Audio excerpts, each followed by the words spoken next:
Good morning, students. Today in class 10 biology, I will teach few topics which were left in the life process, and today I will deal with the transport system in plants as well as animals. You all know that in plants the transportation occurs by the help of the xylem and the phloem.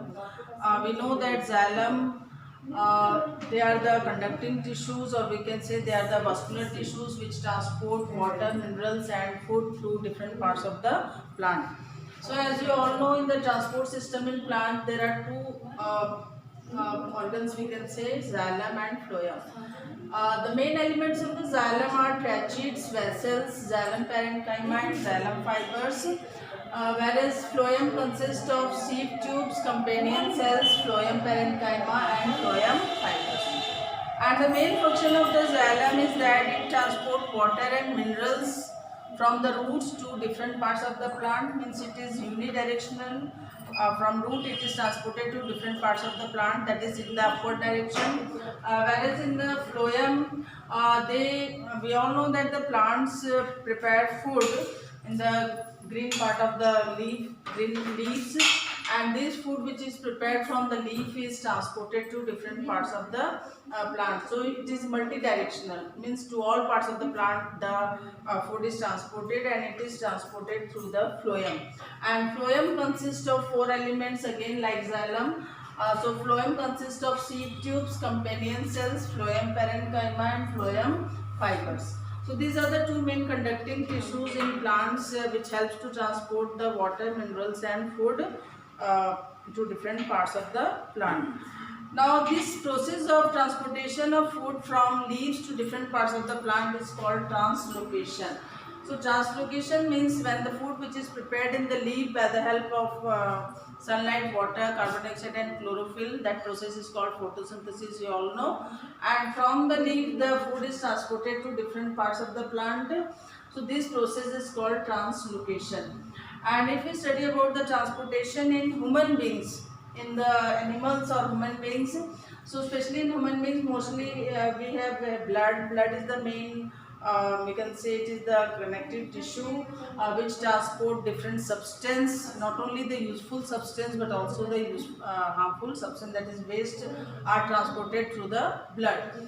Now blood, what is blood? Blood is a red colored liquid which contains red pigment called hemoglobin. That's why the color of the blood is red, and it mostly contains iron element.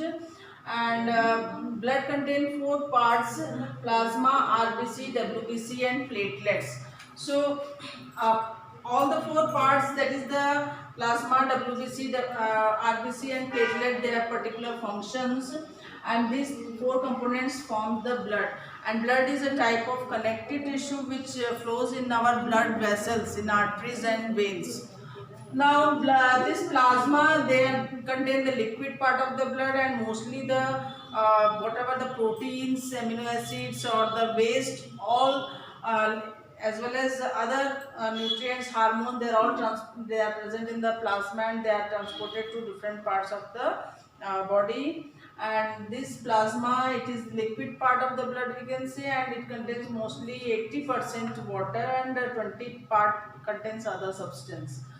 Now second main component of the blood is the RBC. RBC's full form is red blood cell or red blood corpuscles. It is also called erythrocytes, and it also contains the various nutrients which are present in the food which we eat, like hormones and vitamins, minerals as well as other nutrients also. Not only this, it also carries the waste substance, and the main function of the RBC is that it carries the oxygen to different parts of the body. Third main component is WBC. WBC means white blood cell, and it is also called white blood corpuscles. And it mostly WBC produce antibodies which protect our body from foreign germs or foreign bodies. So it protects our body from disease. So that is the main function of the WBC. And platelets which are present in the blood, platelets helps in the coagulation of the blood. Coagulation of the blood means whenever there is injury, the blood starts coming out. So there, after a few minutes, what happens? The blood coagulates and the coagulation takes place, and this is due to the blood platelets. So this blood platelets helps in the coagulation of the blood, and it is very important. So these are the four components of the blood: RBC, WBC, platelets and plasma. Now what is the main function of the blood? Main function is just I have described about the plasma, RBC, WBC and platelet. That is only the function of the blood. So the main function of the blood is that it carries the useful substance like nutrients and all, proteins, hormones and other substance, as well as it also transport waste substance like carbon dioxide also, and urea in the form of urea and other metabolic waste. And not only this, it also the RBC mostly carries oxygen to all parts of the body, and WBC helps to fight from germs, protect our body from disease, and the platelets which are present in the blood, they help in the coagulation of the blood or the clotting of the blood. Now in the transport system, when we talk about the humans, it contains arteries, veins and capillaries. So arteries, the main these are the blood vessels also, arteries, veins and capillaries. So arteries are the thick walled blood vessels which are present in the heart, and this carry blood from heart to all parts of the body. Means when the blood from heart, it is sent to different parts of the body. So that time what happens, the contraction takes place. So that is controlled by the arteries. So arteries carry the blood from heart to all parts of the body. And the second one is the veins. Veins are the thin walled blood vessels which carries blood from all parts of the body back to the heart. So the function of arteries and veins, they are opposite to each other. Arteries carry oxygenated blood and veins carry deoxygenated blood. So oxygenated blood, why it is called? Because it contains oxygen, and deoxygenated it is called because it contains carbon dioxide. So carbon dioxide rich blood, it is transported from all parts of the body to the heart, and it is carried by veins, and arteries carry oxygenated blood, means oxygen rich blood from heart to different parts of the body. And the main function of capillaries is that it connects both the arteries and the veins. So these are the three blood vessels which are present in our circulatory system. Now we talk about the heartbeat. What is heartbeat? When we know that the heart is the blood is transported from heart to different parts of the body and from different parts of the body back to the heart. So whenever there is a complete contraction of the and relaxation of the heart takes place. So when the contraction takes place, the contraction phase takes place when blood leaves the heart, means from the heart the blood comes out and goes to different parts of the body. That time the heart muscles or the cardiac muscles contract, and whenever the blood from different parts of the body reaches back to the heart, so that time the blood is heart is filled with the blood. So that phase is called the relaxation phase. And this both complete contraction and relaxation of the heart, this is only called the heartbeat.